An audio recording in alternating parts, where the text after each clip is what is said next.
ચાલો દરેક મિત્રોને નમસ્કાર. ધોરણ 2 ગણિત ટેસ્ટ પાઠ નંબર 1. આજે આપણે ગણિતમાં ચેપ્ટર નંબર 1ની ટેસ્ટની સમજૂતી જોઈશું. તો ચાલો મિત્રો, આપણો પ્રશ્ન નંબર 1 છે કે જૂથમાં ગણો અને સરવાળા કરો. હવે આપણે જોઈએ તો આપણને પહેલા ચોરસ બોક્સમાં 2 ગ્લાસ જોવા મળે છે. એવા 3 બોક્સ જોવા મળે છે. દરેક બોક્સમાં 2 ગ્લાસ જોવા મળે છે. તો આપણે નીચે લખેલું છે 2 + 2 + 2 = 6. તો આ ઉદાહરણ છે. ઉદાહરણને સમજીને નીચેના પ્રશ્નોના જવાબ આપણે લખીશું. તો આપણે ઉદાહરણ મુજબ જોઈએ તો નીચે આપણને એક જૂથમાં 4 ઇડલીઓ આપેલી છે. એવા 4 અલગ અલગ જૂથ આપેલા છે. તો દરેક જૂથમાં આપણે ગણીએ તો પહેલા જૂથમાં 4 ઇડલીઓ છે, બીજા જૂથમાં બીજી 4 છે, ત્રીજામાં પણ 4 છે અને ચોથા જૂથમાં પણ 4 છે. તો આ બધાનો આપણે સરવાળો કરી લઈએ તો કે 4 4 4 અને 4. તો 4નો ઘડિયો 4 વખત બોલીએ એટલે કે ચોકે 16. તો આપણને કુલ ઇડલીઓ કેટલી છે? તો આપણને 16 ઇડલીઓ મળી જશે. એવી જ રીતના આપણે જોઈએ તો બાજુમાં એક બોક્સમાં 5 પેન્સિલો આપેલી છે, જેવા 5 જૂથ જોવા મળે છે. તો દરેક જૂથમાં 5 પેન્સિલો હોય તો આવા 5 બોક્સમાં કેટલી પેન્સિલો થાય? તો ચાલો આપણે ગણીએ. પહેલા જૂથમાં 5 છે, બીજા જૂથમાં પણ 5 છે. તો આ બધા જ જૂથોમાં 5 પેન્સિલો છે. તો આપણે 5નો ઘડિયો 5 સુધી બોલીએ જેથી કરીને આપણને તાત્કાલિક જવાબ મળે. તો 5નો ઘડિયો 5 સુધી બોલીએ એટલે કે 5 5 અને 25. તો આપણને જવાબ મળે છે 25. તો કુલ પેન્સિલો કેટલી હશે? તો કે 25 પેન્સિલો કુલ હશે. પ્રશ્ન નંબર 2. ચિત્રના આધારે પ્રશ્નના જવાબ લખો. કોઈ પણ 4. તો આપણે પહેલાં ચિત્રને આખું જોઈ લઈએ કે ચિત્રમાં શું શું વસ્તુ તમને દેખાડેલી છે. તો ચિત્રમાં આપણને જો એક કબાટમાં પેન્સિલના બોક્સ દેખાય છે અને કેટલીક પેન્સિલો છૂટી દેખાય છે. તો હવે આપણે પ્રશ્ન તરફ જોઈએ. પ્રશ્ન નંબર 1. એક પેકેટમાં કેટલી પેન્સિલ છે?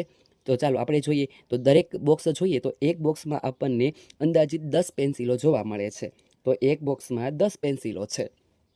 પ્રશ્ન નંબર 2. પેન્સિલના કેટલા પેકેટ છે? પેન્સિલના પેકેટ કેટલા છે? તો આપણે પેન્સિલના પેકેટ જોઈએ તો 1 2 3 4 5 અને 6. તો કે પેન્સિલના કુલ 6 પેકેટ આપણને જોવા મળે છે. પેકેટની બહાર કેટલી પેન્સિલ છે? હવે આપણે જોઈએ તો બધા પેકેટમાં છે, જ્યારે ઉપર બોક્સમાં 1 2 3 અને 4 પેન્સિલો છે એ છૂટી જોવા મળે છે, એટલે કે પેન્સિલ બોક્સની બહાર છે. પ્રશ્ન નંબર 4. કુલ કેટલી પેન્સિલ છે? હવે આપણે આમાં જોઈએ કે પેન્સિલ બોક્સની અંદર અને બોક્સની બહાર બંને થઈને કુલ કેટલી પેન્સિલો થાય છે? તો કે આપણે જૂથમાં ગણીએ. પહેલાં 10 20 30 40 50 60. 60 પેન્સિલ જૂથમાં છે, જ્યારે 4 પેન્સિલો છે એ છૂટી છે. તો 60 અને 4 થશે 64. પ્રશ્ન નંબર 5. 47 પેન્સિલ હોય તો આવા કેટલા પેકેટ બને? જો આપણી પાસે 47 પેન્સિલો હોય અને આપણે જો એને જૂથમાં આપણે પેકેટ કરવા હોય અને એક પેકેટમાં જો 10 પેન્સિલ સમાતી હોય તો આપણે 40 પેન્સિલ સમાવવા માટે 4 બોક્સની જરૂર પડશે. અને કેટલી પેન્સિલ પેકેટની બહાર છૂટી રહે? તો 47 હોય તો 40 પેકેટમાં જતી રહે, તો 7 પેન્સિલો છે એ છૂટી બહાર રહેશે. હવે આપણે નીચે પ્રશ્નોમાં જઈએ તો કે પ્રશ્ન 2a. 10ના જૂથ બનાવો તથા દશક અને એકમ લખો. તો આપણને પ્રશ્ન નંબર 1 જોઈએ તો એમાં કેટલીક સળીઓ દેખાય છે. તો પહેલાં એ સળીઓને ગણી લઈએ કેટલી સળીઓ થાય છે. તો ચાલો ગણીએ.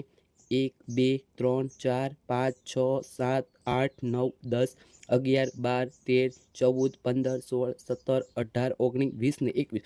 કુલ 21 સળીઓ છે. તો ચાલો આપણે 21ને એકમ અને દશકમાં લખીએ. જો કોઈ પણ સંખ્યા પહેલી હોય તો એને આપણે લખીએ છીએ દશકમાં અને બીજા નંબર ઉપર હોય તો એને લખીએ છીએ એકમમાં. ચાલો હવે આવી જ રીતના પ્રશ્ન નંબર 2 ને ગણીએ. ચાલો બીજા નંબર ઉપર કેટલી સળીઓ છે તો આપણે ગણી લઈએ.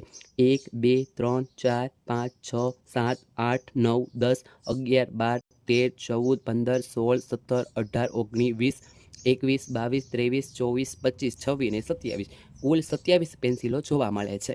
તો પહેલી સંખ્યા એટલે કે 2 જે દશકના સ્થાને છે અને 7 એ એકમના સ્થાને છે. તો આવી રીતના આપણે દશક અને એકમને સળી ગણીને અલગ તારવી લીધી. હવે પ્રશ્ન આપણે બમાં જોઈએ તો ખાલી સ્થાનો પૂરો. હવે આપણને આમાં શું કીધું છે કે દશકમાં અને એકમમાં કેટલાક મણકાઓ લખેલા છે. તો ઉદાહરણમાં જોઈએ તો દશકના સ્થાન ઉપર 2 મણકા છે, તો નીચે લખ્યા 2 હવે એવી જ રીતના એકમમાં જોઈએ તો 6 મણકાઓ છે, તો એકમમાં લખ્યા 6. હવે આપણે બે સંખ્યાને ભેગી કરીએ તો એનો જવાબ બને છે આપણને 26. ચાલો એવી રીતના પ્રશ્નોને આપણે જોઈએ તો આ પ્રશ્નમાં કેટલા દશક દેખાય છે તો કે 3. તો આપણે નીચે ખાનામાં દશકના સ્થાને 3 લખી દઈએ. હવે એવી જ રીતના આપણને એકમના સ્થાને જોઈએ તો એકમના સ્થાને પણ આપણને 3 જોવા મળે છે, તો એકમમાં પણ આપણે 3 લખી દઈએ. હવે એકમ અને દશકને ભેગા કરીએ તો આપણની સંખ્યા થાય છે 33. હવે આપણે નેક્સ્ટ પ્રશ્ન ઉપર જઈએ તો એવી જ રીતના દશકમાં જુઓ તો 1, 2 અને 3 સંખ્યા થાય છે અને એકમમાં એક જ મણકું છે, અને હવે આ બે સંખ્યાને ભેગી કરીએ તો આપણો જવાબ બને છે 31. ચાલો હવે આ પ્રશ્ન છે એ તમે બધા જ મને છે એ ગણીને કોમેન્ટ કરજો કે દશકમાં શું થાય અને એકમમાં શું થાય.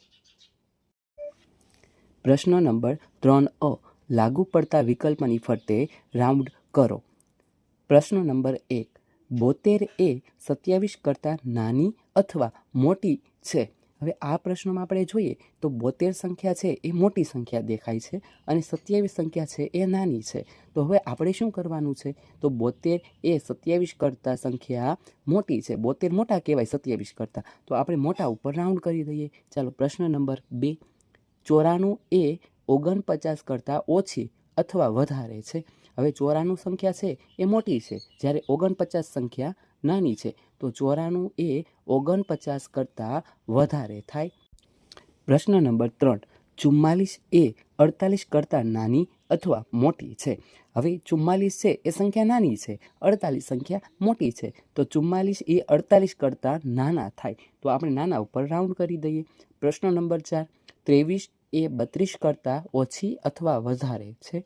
તો 23 છે એ સંખ્યા નાની છે, 32 સંખ્યા મોટી છે, તો 23 કરતાં 32 મોટા થયા એટલે 23 સંખ્યા કેવી થશે ભાઈ 32 કરતાં ઓછી. પ્રશ્ન 2, હું કોણ છું, મને ઓળખો અને જોડો. ચાલો હવે આપણને જોડકા સ્વરૂપે આપેલા છે, એક બાજુ આપણને વાક્યો આપેલા છે અને બીજી સામે કેટલીક સંખ્યાઓ આપણને આપેલી છે. ચાલો પ્રશ્ન જોડકા આપણે જોડીએ. હું 2 અંકની સૌથી મોટી સંખ્યા છું. હવે આપણને સામે જે વિકલ્પ આપ્યા એમાં આપણે જોઈએ કે 2 અંકની સૌથી મોટી સંખ્યા કઈ થાય તો કે 2 અંકની સૌથી મોટી સંખ્યા છે 99 થાય છે. ચાલો બીજો પ્રશ્ન, હું 2 અંકની સૌથી નાની સંખ્યા છું. હવે આમાં જોઈએ તો 2 અંકની સૌથી નાનામાં નાની સંખ્યા છે એ કોણ છે 10 જોવા મળે છે, તો આપણને નાનામાં નાની સંખ્યા 2 અંકની 10 થાય છે. મારામાં 5 ઉમેરતા અડધી સદી પૂરી થાય. હવે આપણને પહેલાં તો સદી એટલે 100 રન થાય, હવે અડધી સદી એટલે 50 રન થયા, તો હવે અડધી સદીમાં આપણે છે અડધી સદી કરવી હોય તો એમાં 5 ઉમેરવા પડે, તો કે આપણી પાસે જવાબ હશે 45. તો વિકલ્પમાં 45 ઉપર છે, કેમ કે મારામાં 5 ઉમેરતા અડધી સદી પૂરી થાય. હવે આપણે કોઈ પણ અડધી સદી પૂરી કરવી હોય એટલે કે 50 રન બનાવવા હોય તો એમાં 5 ઉમેરવા પડે. હવે 50માંથી 5 બાદ કરીએ તો આપણને જવાબ મળશે 45. મારો એકમનો અને દશકનો અંક 5 છે. હવે જો એકમનો અંક પણ 5 હશે અને દશકનો અંક પણ 5 છે, તો એવી સંખ્યા આપણે જોઈએ કે જેનો બંને અંક 5 થતા હોય તો આપણને 55 સંખ્યા જોઈ શકીએ, જેમાં એકમ પણ 5 છે અને દશક પણ 5 છે.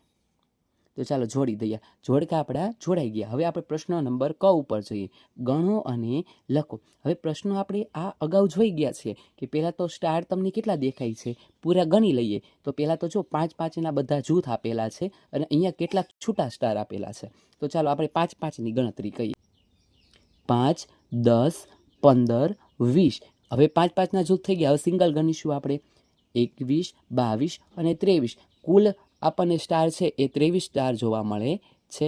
તો ચાલો હવે એને એકમ અને દશકમાં જોઈએ. જો 2 પહેલાં આવે તો એને આપણે દશકમાં લખીએ છીએ અને એકમમાં છે 3. હવે ચાલો આપણે સ્માઇલી બોલને ગણી લઈએ. આ પણ 5-5ના જૂથમાં છે અને 2 છૂટક છે, તો કે ચાલો 5, 5 બીજા એટલે 10, 11 અને 12. ટોટલ છે એ 12 આપણને સ્માઇલી બોલ જોવા મળે છે, જેમાં પહેલો એક એટલે પહેલો છે સંખ્યા છે તો એને આપણે લખીશું દશકમાં અને 2 બીજું છે એટલે કે એને લખીએ આપણે એક. ચાલો પ્રશ્ન નંબર 4 નીચે આપેલ અંક માટે 10 બરાબર ત્રિકોણ તથા 1 બરાબર વર્તુળ લઈને દોરો. જો આપણી પાસે જ્યારે 10 સંખ્યા હોય તો એની માટે આપણે એક ત્રિકોણ દોરવાનું છે અને 1 હોય તો આપણે એની માટે વર્તુળ દોરીશું. ચાલો આપણી પહેલી સંખ્યા જોઈએ તો 57ની સંખ્યા છે. હવે આપણે જોઈએ તો 57 એટલે 10-10ના જૂથ કરીએ તો આપણી પાસે 5 હોય તો આપણે ત્રિકોણ કેટલા બનાવીશું ભાઈ 5. ચાલો 5 ત્રિકોણ બનાવી દઈએ અને જો 50 5-5ના જૂથ થાય તો આપણી પાસે વચ્ચે 7 જૂથ અલગ, તો કે 7 છે એ એકલ દોકલ છે, એટલે કે એક એક કરવાના હોય. તો આપણે વર્તુળ બનાવીશું 7. ચાલો, હવે આ જ રીતે ન ગણવું હોય તો આપણે એકમ અને દશકની રીતે પણ ગણી શકીએ. જેમ કે આપણી પાસે દશકમાં છે 5, તો આપણે 5 ત્રિકોણ બનાવી દઈએ, 1 2 3 4 ને 5. હવે એવી જ રીતના એકમ એટલે કે એકલ દોકલમાં આપણી પાસે છે 7, તો આપણે 7 છે એ વર્તુળ બનાવી દઈએ, 1 2 3 4 5 6 7. હવે ચાલો પહેલાં આપણે જોઈએ તો કે દશકમાં છે 6, તો 6 ત્રિકોણ બનાવી દઈએ. અને એકમમાં છે 2, તો આપણે 2 વર્તુળ બનાવી દઈએ. 85માં કેટલા ત્રિકોણ બનશે અને કેટલા વર્તુળ બનશે, તમે મને કમેન્ટમાં જણાવજો. ચાલો હવે છેલ્લો પ્રશ્ન તરફ આપણે વધીએ આગળ. તો કે ચિત્રના આધારે નીચેના પ્રશ્નોના જવાબ લખો. હવે તમે જોઈ શકો છો તો કેટલાક માણસો છે એ ગાજરને ખેંચી રહ્યા છે. જેમ કે ગાજરને છે એ દાદા ખેંચી રહ્યા છે, દાદાને દાદી ખેંચી રહ્યા છે, દાદીને છોકરી ખેંચી રહી છે, છોકરીને કૂતરો ખેંચી રહ્યો છે, કૂતરાને બિલાડી ખેંચી રહી છે, બિલાડીને ઉંદર ખેંચી રહ્યો છે. એમ એક પછી એક બધા છે એકબીજાને ખેંચી રહ્યા છે. હવે ચિત્રના ઉપરથી કેટલાક પ્રશ્નો જોઈએ. પ્રશ્ન નંબર 1, કેટલા લોકો ગાજરને ખેંચી રહ્યા છે? તો ગાજરને કેટલા લોકો ખેંચી રહ્યા છે? તો ચાલો ગણીએ. તો 1 2 3 4 5 6, તો કે 6 લોકો છે એ ગાજરને ખેંચી રહ્યા છે. તો આપણે ટૂંકમાં લખીએ તો 6 જણા છે એ ગાજરને ખેંચી રહ્યા છે. આખો પ્રશ્ન આપણે અત્યારે લખતા નથી, માત્ર તમને હું ટૂંક જવાબ લખાવું છું. ચાલો બીજો પ્રશ્ન, પહેલા ક્રમે કોણ છે? ભાઈ પહેલા ક્રમે કોણ છે? ભાઈ ગાજરની સૌથી પહેલાં કોણ અડેલું છે? તો ગાજરની સૌથી પહેલાં એટલે કે પહેલા ક્રમે છે દાદા. તો ચાલો જવાબમાં લખી દઈએ દાદા, જે પહેલા ક્રમે. પ્રશ્ન નંબર 3, ચોથા ક્રમે કોણ છે? તો ચાલો આપણે ક્રમ ગણીએ કે પહેલા ક્રમે કોણ છે? તો કે દાદા, બીજા ક્રમે દાદી, ત્રીજા ક્રમે છોકરી, ચોથા ક્રમે કૂતરો. તો આપણને શું પૂછ્યું છે ભાઈ, ચોથા ક્રમે કોણ છે? તો ચોથા ક્રમે છે કૂતરો. તો ચાલો લખી દઈએ કૂતરો. ચાલો એની પછી ચોથો પ્રશ્ન, બિલાડી કયા ક્રમે છે? તો કે ચાલો આપણે 4 ક્રમ ગણ્યા અને બિલાડીનું સ્થાન અહીંયા છે, એટલે કે 4 પછી 5. 5મા ક્રમે કોણ છે ભાઈ? તો કે બિલાડી. આપણને એમ પૂછ્યું છે કે બિલાડી કયા ક્રમે છે? તો બિલાડી છે એ 5મા ક્રમે છે. તો કે ચાલો 5મા ક્રમે બિલાડી બેન છે. હવે 5મો અને છેલ્લો પ્રશ્ન, દાદા અને છોકરીની વચ્ચે કોણ છે?